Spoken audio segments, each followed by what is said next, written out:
and welcome to the WorldSkills UK live from a live show here at Birmingham in the NEC. This is day 2 of the event and we have had an incredible morning already, and yesterday saw a huge number of people walking through the doors and seeing what's on offer here at the show. There are all sorts of stands showing you different careers and apprenticeships that you can get involved with and the skills that you need for your chosen industries and sectors. So there's so much to happen here. There's inspiration everywhere you look, and I recommend it. If you can possibly get down on the Saturday, then please do so.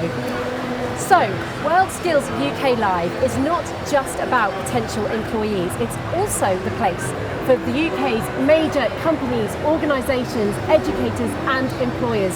They're coming here to look for the next generation of high flyers.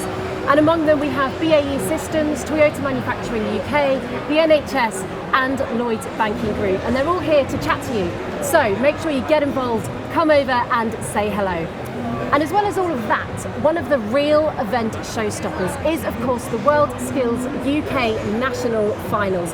That is taking place here yesterday, today and tomorrow, and it's where 500 of the UK's most talented students and apprentices are battling it out against each other here at the NEC, and we're going to be talking to one of the former competitors this morning. So as well as that, I've got all of my guests here in the studio to talk to, but we also have Peter Bakari, and he will be out on the show floor experiencing all that there is to offer and having a laugh along the way. Now, if you want to get involved and have your say or ask any questions, then please do feel free. I encourage you to do so.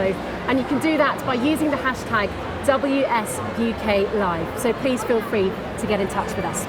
Now, this morning we are talking all about the creative, digital and business sectors, and I have two lovely guests in the studio with me today. We have Amy Smith, co-founder of Access VFX, and we also have Dan Makabe, a gold medal winner, no less, at the WorldSkills in Gothenburg for 3D game design, and you went on then to compete at the Abu Dhabi WorldSkills, I believe. So welcome to both of you. So we will be talking about Access VFX a bit later on, and also all about your journey in the WorldSkills competition world. But first of all, let's just have a bit of an overview of the sort of careers that are on offer within the digital, creative and business sectors. Sure, so the most exciting thing about the creative and digital sectors is that they're actually the fastest growing part of the UK economy. So there will be more jobs in those sectors in the next 5, 10, 15 years than in any other sector in the economy. So it's a sector of huge opportunity, and those opportunities span the whole range really. I think when people think of the creative sector, they think just of creative jobs, but the point is that creative businesses are businesses like any other business. So we still need finance people, we still need HR people, we still need managers. So there's opportunity to work in the creative sectors without necessarily being a creative yourself, and I think that's really important to get across. That's a very good point, and I imagine a lot of people are quite surprised, perhaps when they come to your stand, that there could be something for them and it might not have been something they initially considered. I mean, I've been walking around this morning and I've been hearing a lot of conversations like that, and the atmosphere here is great. I mean, you've probably actually heard, if you're watching at home over the loudspeakers, there's lots going on, so if you're picking up on that, that's just a little bit of what you can experience here on the show floor. Everywhere you look, there's something going on. So let's talk a little bit about the atmosphere and the sort of people that are getting inspired. I mean, Dan, this isn't your first rodeo here at WorldSkills, so tell us a little bit about what young people are experiencing when they walk through the doors. So when you compete here at the Skills Show or at international competitions, especially here at WorldSkills UK Live, it's incredible, the atmosphere. I mean, you just heard it there, the PA announcement for our mental health awareness talk that we're doing. As a competitor, you can literally be in arm's reach of these competitors and watch them do their trade and be inspired, and you know, you can go from carpentry to hairdressing to 3D game art to jewellery, and like within a few strides of one another. And when you have that kind of atmosphere around, like the competitors soak that up and it really drives them to do their skill the best they can, and that's why we're competing here. Brilliant. No, you're right, it's infectious, it really is. And we will be touching a little bit on the mental health element that the event is focusing on over the next 3 days as well. But now, as I mentioned earlier, Peter Bakari has been a very busy man, and now I'm going to treat you to his dulcet tones, as I do believe he's in the shower. Peter. Ha ha! Getting jig.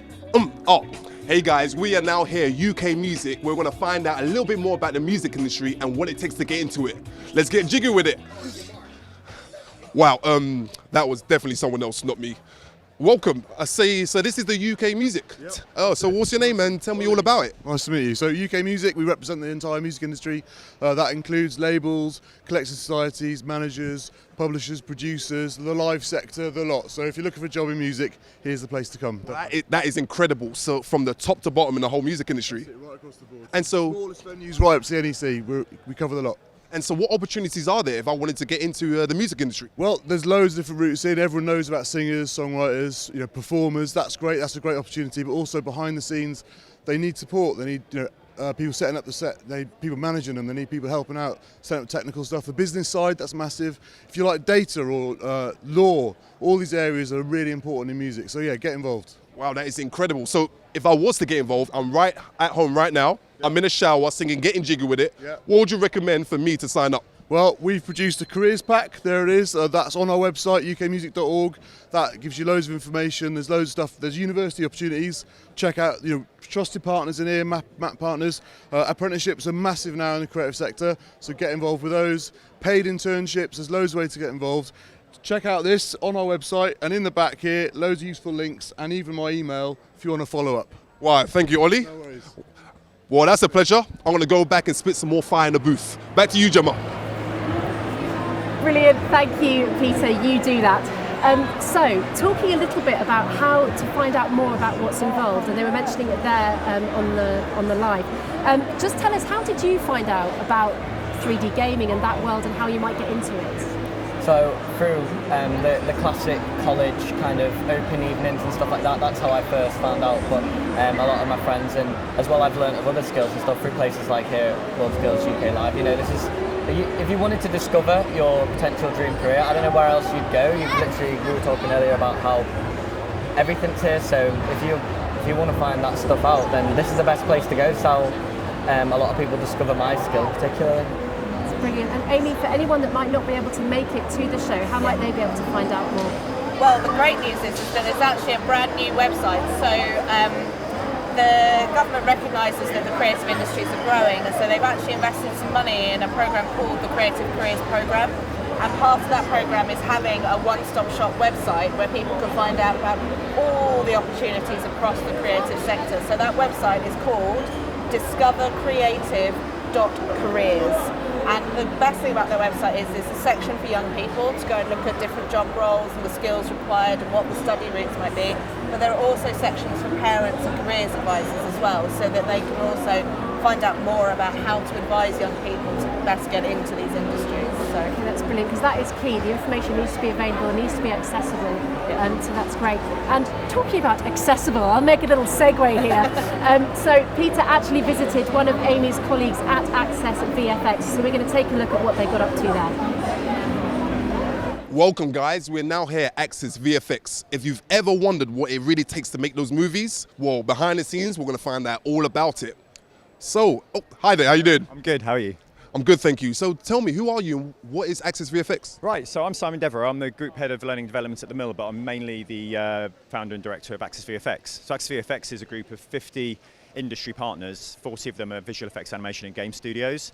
10 are industry bodies, educators and software providers. So we've all come together to address the diversity imbalance that exists within the visual effects industry. So basically, the people who make the movies are banding together to give more opportunities. Absolutely, to more people. And we're here really because it's the centre of the UK, and part of our diversity remit is not just traditional diversity and inclusion, it's regional. And we're right in the heart of the UK, so we get kids from all over the country getting involved, and we're promoting careers that exist within the UK, in the homeland, and all the stuff that happens in Marvel movies, in the movie industry, TV, commercials, don't just happen in Hollywood. And when you say careers, what kind of careers and opportunities are there? Apprenticeships is a big thing we're pushing today, but there's internship opportunities, there's running programs, but the big thing is apprenticeships. They've only been running for 3 years in our industry, so it's quite a non-traditional route in, and it debunks the assumption that you have to have a degree to work in our industry. Well, so if I was at home right now and I wanted to make next blockbuster movie VFX, what would I need to do? Sign up to the Access VFX mentoring program. It's completely free to join. You sign up at accessvfx.org, or www.accessvfx.org.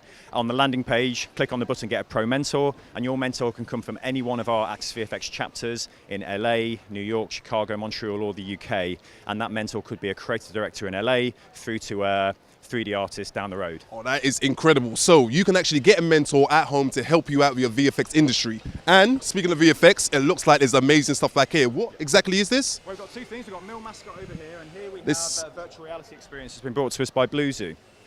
Awesome. Do you mind if I have a go? Go, if you're feeling creative. All right. Wait, you want to hold this? Absolutely. Okay, so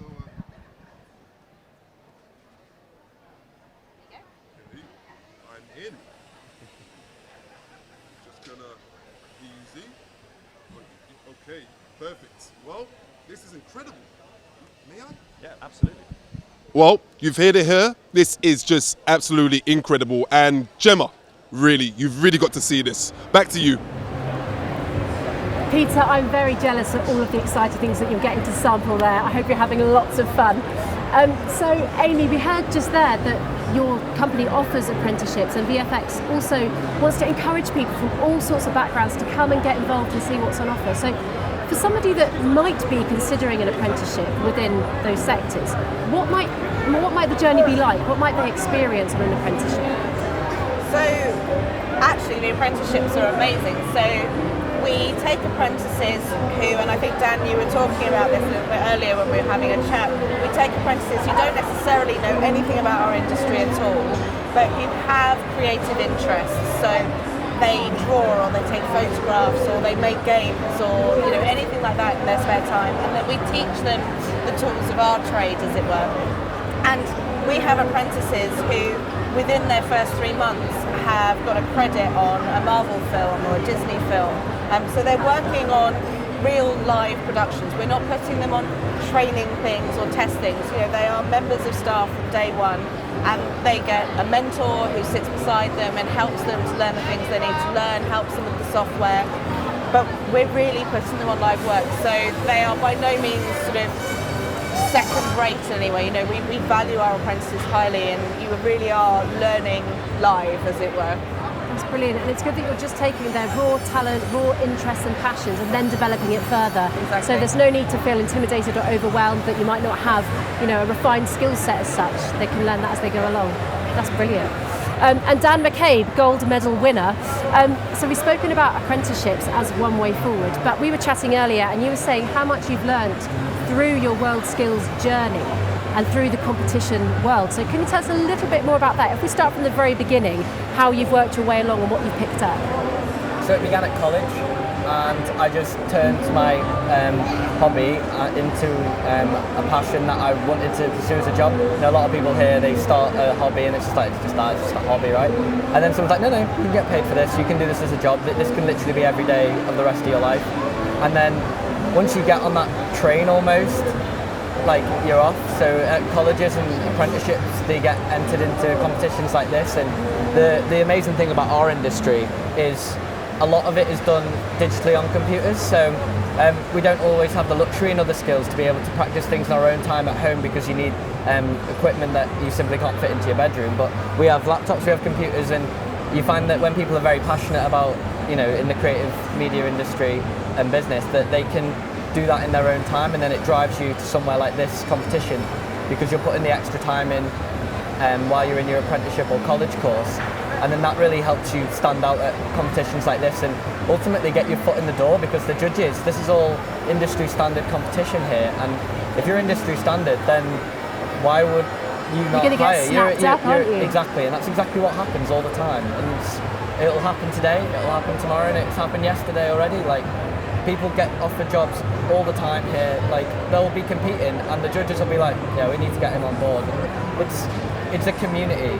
And the thing is, you're living proof. You're very successful. You're just 21, if you don't mind me saying, and you've already done so much. So it just goes to show that if you can find out something you might be interested in doing and just take those proactive steps, it's about getting up and actually going for it and sticking your neck out a little bit and seeing where you're going to go with it. And when we come back in a second, I do want to talk a bit more about the mental strength and the training and how WorldSkills and the competitive environment helped you to build on those tools.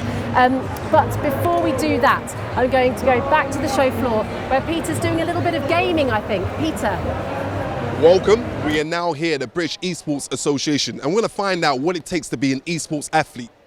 How you doing? Tell me about yourself and what is British eSports? Yeah, my name's Tom Dorr. I'm the Head of Education for the British eSports Association. We're a national not-for-profit organisation in the UK promoting eSports, which is organised competitive human versus human video gaming.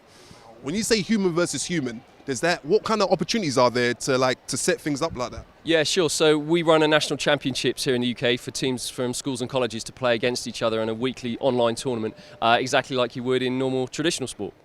And so, if that was me taking part in the competitions, what if I wanted to make the games like you are? How would I get involved? Yeah, sure. So there's lots of opportunities, careers linked to digital, linked to tech, STEM subjects, computer science, lots of opportunities around games design and that sort of thing. Huge opportunities moving forward. Lots of information on our website, britishesports.org. There's a careers section where you can find out more. When you say opportunities to play games, I can't help but notice there's a lot of games going on. Absolutely. Rocket League. Yes, can I get an opportunity to play? Oh, well, I'm going to get another high score, yes. So here we have Rocket League. It's a simple game of football.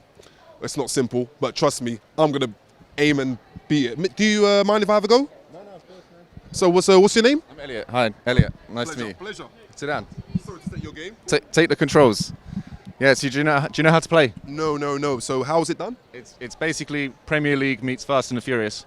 So Awesome. you just gotta play football and get it in the goal. Basically, it's you're playing against these guys over here, and these guys are on your team. And so these are the kind of things that are available for getting in the esports industry. Absolutely. Yeah, this is it's an age 3 rated game, so anyone can play it, Awesome. and it's just good fun. Promotes teamwork, coordination, leadership, and all that kind of Well, stuff. I think I'll get into this a bit more, and we will see you in the. Hey, you little. See you back in the studio, Gemma. Peter Vaccare, living proof that here at WorldSkills UK Live, you can wander around and have a go at anything here and give it your best shot. No judgment, no judgment. Dan, you said you know someone that developed it, I think, so do you think you'd be proud? It's a fantastic game, Rocket League, and it does outline as well that networking is an incredibly powerful tool. It's a very small industry. We were talking before we went live that everyone knows everyone, so they're knowing that Psionics do a great job making that game, and it's a very small industry, and it's just cool to see that game. That's awesome. So going back to the mental strength, that's a theme actually that the whole event is having over the next 3 days. So just to give us an example, can you think of a time throughout your career where you've come across a few stumbling blocks and you've had to try and utilise the tools that perhaps you've been trained to use to strengthen your mind and get through things? So at these competitions, once you get selected into squad, you get unfathomable amounts of support from WorldSkills UK. They have a completely open-ended budget. That nothing. We have our own psychologists, our own therapists, and a huge network of counsellors that are willing to help support people in mental health. And it's something we do incredibly well here in at WorldSkills UK. And I want to make sure that is getting passed on to colleges, that colleges are doing it as well, because ultimately everyone here at colleges are in apprenticeships, and just raise awareness of it, and that's why I love the fact that that's the theme of this event. But yeah, my career, it happens all the time. Life in general throws these things at us, and when you get trained in how to deal with mental strength and stuff like that, you are able to overcome obstacles quicker than if you hadn't. I mean, I'm going to put you on the spot, so I don't know if you can think of anything off the top of your head. But any advice to anyone out there who does struggle with maybe the pressure of either competing or having to perform in front of others, or coming across something challenging in education? Well, I'm certain almost everybody here are struggling with that at the moment. It's a new thing to everyone who's competing, and the best thing to do is just speak to your lecturers, speak to your tutors, speak to your family and friends. They are often the best form of support you can actually get. And then, the colleges, more often than not, you may not first realise it, they will have these support systems in place for you to utilise, and apprenticeships and companies do the same, because they need to look after their employees as well as their apprentices. That's brilliant. Can I just add something Absolutely. to this conversation? So something I get asked all the time by parents is, my child has some form of neurodiversity, and is games and visual effects and animation the right place for them? And what's really interesting actually about those three industries specifically is that we do have a higher proportion than average number of people with neurodiverse conditions. So actually mental health is something that we are very aware of, and there's actually, I would say, more support in our industries for people who have various mental health or neurodiversity conditions than in other sectors, because we just have the higher percentage of people who are on that spectrum. So it's definitely something that people shouldn't be afraid of in this industry, and you are supported, and we do encourage people with different experiences and different mental health conditions to join the industry, and parents shouldn't be worried either. There's lots of people like your child in our industry, so I just wanted to add that to the conversation. Yeah. And like you say, shouldn't be afraid of it, and shouldn't be afraid to talk about it. It's something that we should address and not be afraid to bring it into the forefront of conversations. So absolutely. So I'm going to get into the nitty gritty now about money. Money. How much could an entry level get you in this industry? And I know it's a broad umbrella, isn't it, when we're talking about creative, digital and business, but can you give us some kind of guidelines? Sure. So I would say on average in our sector, a junior artist can expect to earn anywhere from £25,000 to £30,000 a year. That's a sort of fairly standard starting salary, I would say, in our sector. And like you said, obviously it varies. It depends which company and which part of the industry you're in, but I would say that's typical. Okay, and I guess sky's the limit, really, isn't it? The earning. I mean, if you're a visual effects supervisor on a Hollywood movie, you're earning well into the six figures. So, yeah. Brilliant. And also, it's not just about the money. It's about, like we say, the passion, doing something you want to do, and you might end up working for a company that you've been following for a long time, and you love what they do and you've admired what they do, and then before you know it, you're working for them. So, yeah fantastic. Well, there was actually a moment where when I first started my college course, they asked us to write a job application, like a fake one, to a company that we wanted to work for. And I wrote mine to the company that eventually headhunted me at this competition, and they never seen that letter until I started working for them. And I went, here's the letter I would have given you that I wrote at the beginning of college. So it happens genuinely. Your story is amazing. Yeah, I love that. You are such an inspiration. That's brilliant. But it just shows it can be done. You've done it. Living proof. It's fantastic. It happens every day here. Does it? Yeah, lots of good stories. I'll have to get out and chat to some more people later. And talking of getting out onto the floor and chatting to people, I do believe that Peter has found somebody else to talk to. So let's see where Peter is now. We are now here at BIM, Building Information Modelling. You see the building we're in right now? This is how it happens. And we've got competitors taking place. And tell me a little bit more about what's going on and who you are. So I'm Phil. I'm with Autodesk Education. So we're having here 10 students who are competing to create the best and most accurate BIM model in the UK. And when you say BIM model and the way they're working, what kind of careers and progression can they get into? So basically, building information modeling is changing a lot of things. So now actually students can become change agents of the future because they help to digitize the companies. So you're actually creating now 3D models enriched with information, which then can go out in the construction side. So the young generation is really leading that field here. That is incredible. And I'm seeing they're plugged in and working hard. What is the progression for them beyond this? So basically, some of the students will be graduating soon. So obviously, being here at WorldSkills, they can share with other students what's their expertise in that field. But then also, they have an opportunity. There's actually lots of construction companies exhibiting here, and maybe get one of the coolest jobs in the industry. Oh, that is good. I mean, sign me up. And do they have a chance to go to Shanghai? Yes, so basically this is what all of them are hoping for. So basically already like a couple of weeks before, they were saying, I'm working really hard to win this, to have the opportunity to represent the UK in building information. They're really going for it. Yes, definitely. The UK is actually leading the field, so there's good hopes. Brilliant. You've got a little bit of technology right here. Tell me, what's going on? What is this? So when we're talking about BIM, this is here our product which is called BIM 360. And on BIM 360, what you're actually seeing is that the students have modeled these 3D models enriched with information. And now what they can do is they can take this here, go to the construction site directly, and the construction worker on site sees directly what's going on. That is amazing. So, if I wanted to get involved, what would I have to do to try and get into the industry?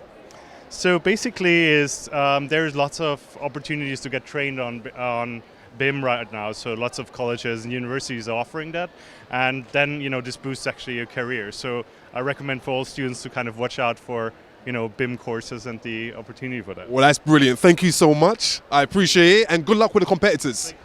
That is BIM, Building Information Modeling. Back to you, Gemma. Thank you, Peter. So Dan, you have a lot of experience with 3D modelling, don't you? So can you just tell us a little bit about the skills required to be involved in an industry like that? Well, yeah, just watching that BT there, that skill BIM is a perfect example of how skills are transferable across jobs within our sector. So for example, BIM, 3D game art, ArcViz, they're all transferable within one another. It's not uncommon for someone who's done product design or ArcViz to work in the games industry. It's not uncommon for someone in the games industry to go over to VFX, because in the example you had there, that building, the home, that was 3D modelling. They're all slightly different, but the principles of design are always the same, and if you're experienced with 3D modelling software, I mean, any 3D artist will tell you we have to learn so many different pieces of software. Jumping on a new one and learning, familiarising ourselves with new tools isn't something uncommon. So if you have gotten into a career in this industry and then feel like having to switch up to something like VFX, it's completely possible. Well, and the other thing to say is that the specific combination of skills that we use in our sector, so creativity combined with technology, those are the skills of the future, because with the advent of automation, the only way to sort of keep yourself ahead of the robots is to have that particular combination of skills. So it is vital actually in a whole variety of sectors, not just for making games or movies or whatever. It's used, the army use it, they do crime scene reconstruction in ports now, it's everywhere. And are there any trends in we talked about raw skills and things like that, but personal attributes? It's a bit of an abstract question, but what sort of a person would you need to be, to get into this sector? I imagine high concentration levels is a big one. In my experience dealing with artists or anyone in the VFX industry, they tend to be quite fun people. We're the kind of people that will run about, joke, laugh, but at the same time we're computer heads, right? Let's be real. So we are some of us are quite recessed and introverted, but what I find amazing is everyone who works in this industry, the characteristics they have is that they can get on just as happily with all the bubbly and happy, smiley people that are always bouncing around and causing a bit too much noise from time to time, as I'm sure my co-workers will attest to. But also to understand the introverted people, and they make it's like a really nice and friendly dynamic where you have this family of introverted people and extroverted people seamlessly working together in a way that everyone's happy. It just works so well. That's perfect. And Amy, I imagine you're experiencing a similar thing. Yeah, absolutely. So, you've described being a team player, that's key, number one. And I think the other thing that I always stress is, the one thing about being an artist is quite often, particularly when you're younger, you're doing that work at home on your own computer in your bedroom, and you are your own critic. And then when you get into the workplace, it can be quite hard to find that actually someone else, your client or your supervisor, is giving you feedback on your work every day. And some young people find it quite difficult to take that critique because they feel it's a personal attack, and it's really not. They're just trying to help you make your work better. So I think the ability to take constructive feedback in a positive way is a really important attribute for this industry. Yes, that's a good point. And also in this industry, freelancing is quite a big thing. You can choose to be staff with a company or to go your own way and mix and match and have quite a varied set of clients on offer and available. So what would you say are sort of pros and cons between freelancing and staff, and if people aren't sure which route they might want to go down in the future? Well, it's good because we talked before when we had Rocket League on networking. Our industry is it's not small, it's a huge industry, right? But everyone knows everyone within it. So the ability to freelance, once you've got the experience and the accreditation behind you to be able to go to a company and be like, need any work doing, or they'll be approaching you. And then the advantages, of course, of being a freelancer is that you might be a family person, you need to look after your kids or whatever, you have more time to yourself. You're basically your own boss then, you become self-employed, and you work when you want. But then you also have to go back to that bedroom mode you were talking about, where it's just yourself and you're your own critic, and Some people might like that, but a lot of people thrive growth around being forced to adapt to changes from art direction or whatever it may be. Yeah, that's so interesting, isn't it? It really is. I could talk to you both all day, to be honest. I really could. I find it so fascinating. But we do have to conclude our show. So Amy Smith, Dan McCabe, thank you so much for joining me. It's been an absolute pleasure. And to you at home as well, thank you so much for joining us. We have another show coming up at 2:30 p.m, so please don't miss that. And don't forget to be involved using the hashtag WSUKLive. Any comments or questions, we do welcome them. But from us here in the studio and Peter somewhere out there on the exhibition floor, thank you for joining us, and we'll see you at 2:30.